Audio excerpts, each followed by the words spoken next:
Buenas tardes. Voy a hacer un video muy cortito porque a a quienes son miembros adherentes del canal, ya les he mandado varios ejemplos de resolución de distintas estructuras metálicas en agradecimiento por su adhesión y entre esos ejemplos les he mandado este.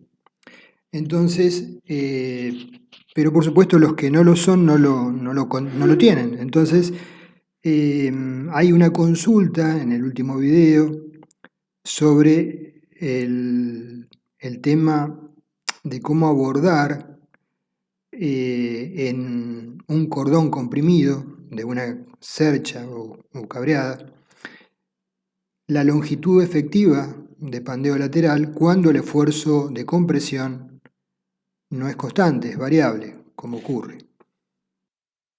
Entonces, rapidísimamente recordaremos las ideas.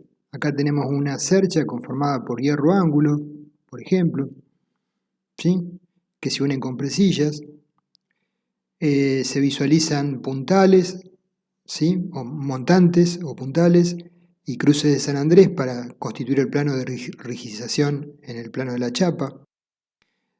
Vamos entonces a desarrollar un ejemplo con una cabreada donde los cordones no son hierro ángulo sino UPN, acostados, ¿sí? Horizontales, y analizar solamente una situación particular que es el estado de carga mayorada 0,9 de menos 1,6 de omega, donde el viento genera succión sobre los faldones, y la situación más simple que es, podríamos abordar diferentes situaciones de carga, pero la que el viento es frontal, normal al frente, o sea, paralelo a la cumbrera, y por lo tanto las succiones a izquierda y derecha son simétricas, la longitud entre apoyos es 30 metros, las columnas son de hormigón armado, no nos interesa en este momento ponernos a calcular columnas, ¿sí?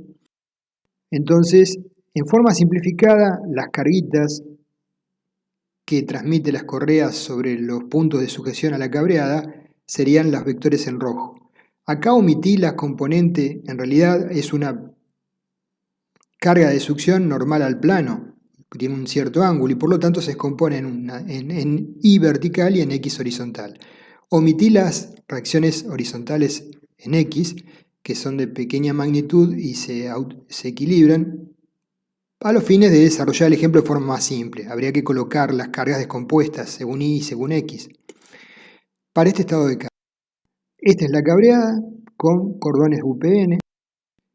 Esta es la deformada, claro, la naturaleza del tipo de apoyo de la cabreada sobre la columna constituye en sí mismo una articulación. Después habrá que materializarlo así, ¿no? Por supuesto, en el diseño y luego en obra. Entonces, en el cordón inferior, bajo la acción 0,9D más 1,6 de omega, tenemos un esfuerzo de compresión a lo largo de todo el cordón. Pero el mismo no es constante, es variable, tiene un máximo de 10,68 toneladas y un mínimo de 6 toneladas. ¿Sí? Entonces, ¿cómo abordamos el estudio del pandeo lateral de este cordón que a priori no tiene nada entre columnas,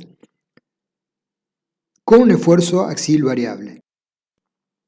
Bueno, obtenemos del perfil UPN 200 las características área, radios de giro en ambas direcciones principales, 770 y 214. Lo ponemos acostado. La longitud, según consultando bibliografía, una de las expresiones que se suelen utilizar en forma simplificada para abordar la longitud equivalente cuando el esfuerzo es variable es la que estamos visualizando. 0,75 de la luz más 0,25 del esfuerzo mínimo sobre el máximo por L. ¿Sí? Si el mínimo y máximo fueran iguales, nos daría LK igual a L. Si el mínimo es 0 y el máximo tiene un valor diferente, LK sería 0,75 de la luz. En cualquier otro caso es un valor intermedio entre 0,75 y L. En principio, si no coloco elementos que restrinjan el pandeo del cordón superior, tengo L 30 metros, ¿sí? Y por ende, LK me daría en este caso 26,7 metros. ¿Sí? Por efecto del esfuerzo axil variable de 10 toneladas a 6 toneladas. Para el pandeo normal al plano tengo LK 26,72 metros sobre RX radio de giro 770, me da 347, mayor que 200. Por lo tanto, tengo que colocar algún elemento que inmovilice el cordón inferior porque el esbeltez es mayor a la máxima admisible. Considerando que la longitud de pandeo, la pregunta era esa, cómo considerar el esfuerzo axil variable, que voy a tomar LK es menor que L, la longitud comprimida, en función de que el esfuerzo máximo no se extienda de nudo a nudo, sino que es variable. Si variara en mayor medida, el valor de LK sería menor. Esta es una posible expresión, no es la única. Ustedes pueden consultar bibliografía y diferentes especificaciones de los códigos y adoptar otro criterio. Pero conceptualmente todos arriban a valores muy parecidos. Entonces, en este caso tenemos que colocar algún elemento que movilice el cordón inferior, porque el esbeltez es mayor al admisible. Planteamos, porque son 30 metros de luz, colocar puntales en los tercios, con lo cual la luz pasa a ser 10 metros entre puntales. De 0 a 10, de 10 a 20, de 20 a 30. Lambda es LK sobre RX, ahora es 1000 sobre 770, me da 129,8, es menor que 200, no hay problema. Para el pandeo en el plano, se los muestro, no lo voy a hacer porque ya hicimos muchísimos ejemplos de pandeo, ¿sí? Verifico holgadamente. Lo pueden hacer ustedes. Para el pandeo normal al plano, lambda es 10 metros ahora, dividido el radio de giro 770, principal del perfil. Aplico lambda C, la expresión de lambda C me da 1,41 menor que 1,5 y por lo tanto estoy en pandeo anelástico. La tensión crítica de pandeo la obtengo con la expresión conocida y la resistencia disponible del perfil es Φc por la tensión crítica por AG. Me da 2,79, verifico holgadamente 106,8. Esto es todo conocido. Ahora, los puntales que coloco en los tercios tienen que ser diseñados para tomar una fuerza tentativamente del orden del 2% de P sub de 1, ¿sí? Trabajando con presión articulado a articulado, con una longitud igual a la distancia entre una cercha y la otra. Acá se visualiza cómo es el esquema de los puntales que he colocado, ¿sí? en el nivel inferior, que vinculan todos los puntos de todas las cerchas en los tercios de la luz, a 10 y a 20 metros.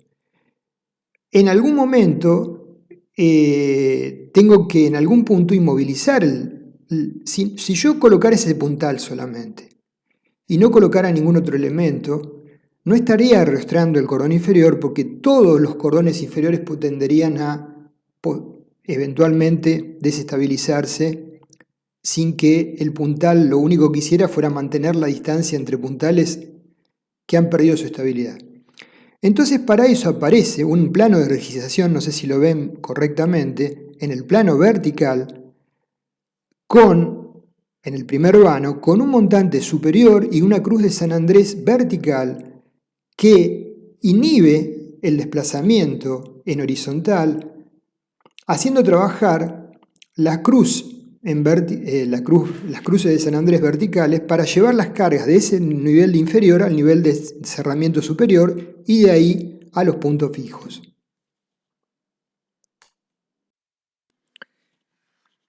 En este gráfico marqué la forcita en roja a nivel del cordón inferior, sería la fuerza que tiende a inestabilizar, que genera la inestabilidad del cordón inferior producto de la compresión, que es tomada por el montante a nivel inferior, ¿sí? O el puntal, y cuando el nudo opuesto trata de desplazarse en forma horizontal, la cruz de San Andrés en el plano vertical en verde se tracciona y eleva la fuerza hacia el nudo superior de la cabreada.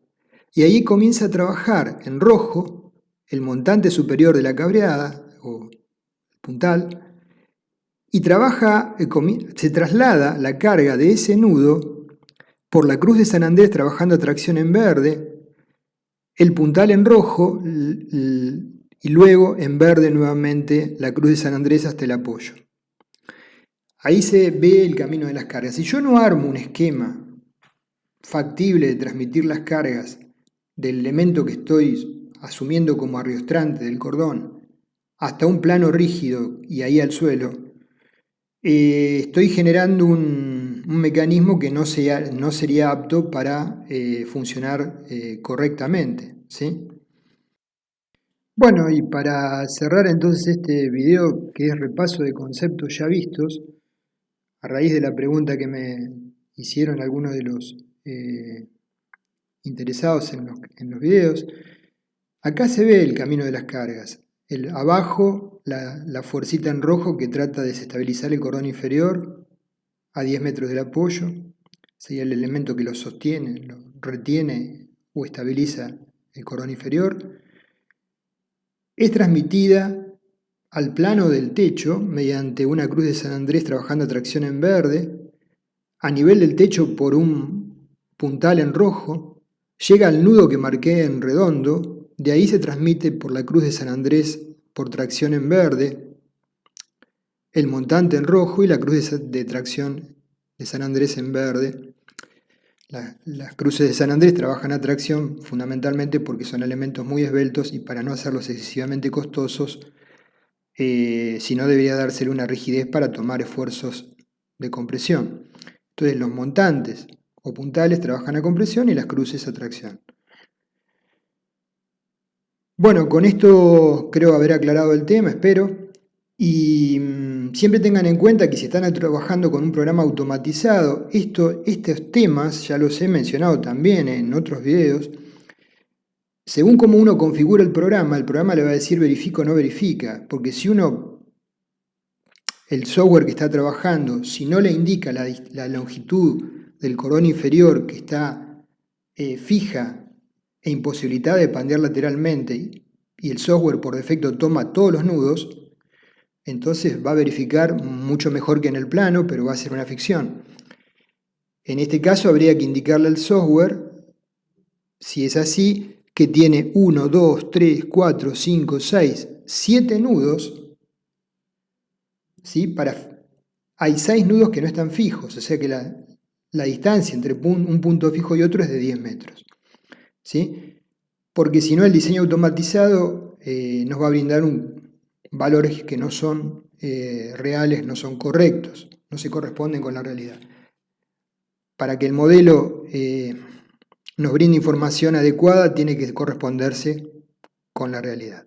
Y para eso a un programa, por más bueno que sea, hay que indicarle los comandos específicos cuando uno es ducho en el manejo de ese programa. Se supone que si lo está usando para diseño debería ser ducho en el manejo del mismo, si no, no lo tiene que usar. Darle las instrucciones pertinentes. Bueno, esto es todo. Disculpen los que ya vieron el video porque les mandé el material. Omítanlo. Y para los que no, espero que les sirva de algo. Gracias.